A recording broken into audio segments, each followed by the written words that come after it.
ƙauye sai na dawo. DJ Sauti yalla bai.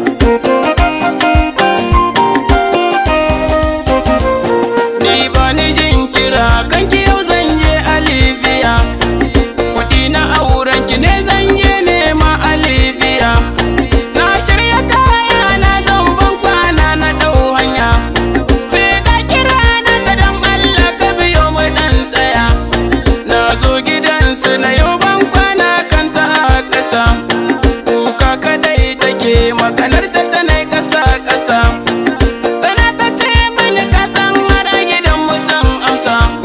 Sun yarda cewa kai ne za ka kula ni na amsa.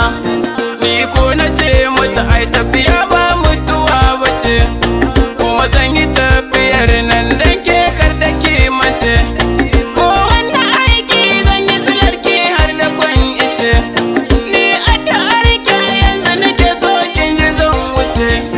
Nisan ki ya saka na a yau na bar gari namu. Na bar gida da abokai kudin auren ki in samu.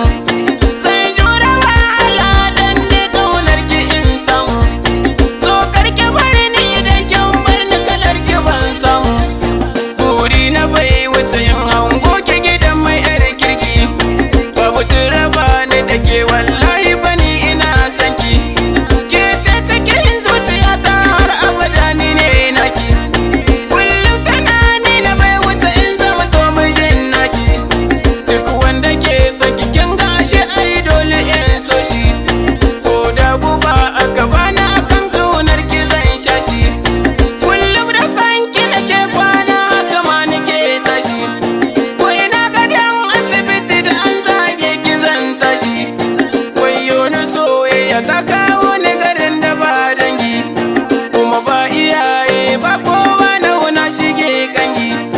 Shi so kai yake in ka fada ba fitun wagi, ba fitun tare shi a zutar shin da cike sa kugi. Allah ya kai mu aran auren mu da ke miyo murna. Rannan amarya ta ci ado murnar ta nuna. Tana ta sheki gafar a fuskar ta zauna. Dangin mana murna gasa a gefe duka sun zauna. Gini na so tubalinsa da gaske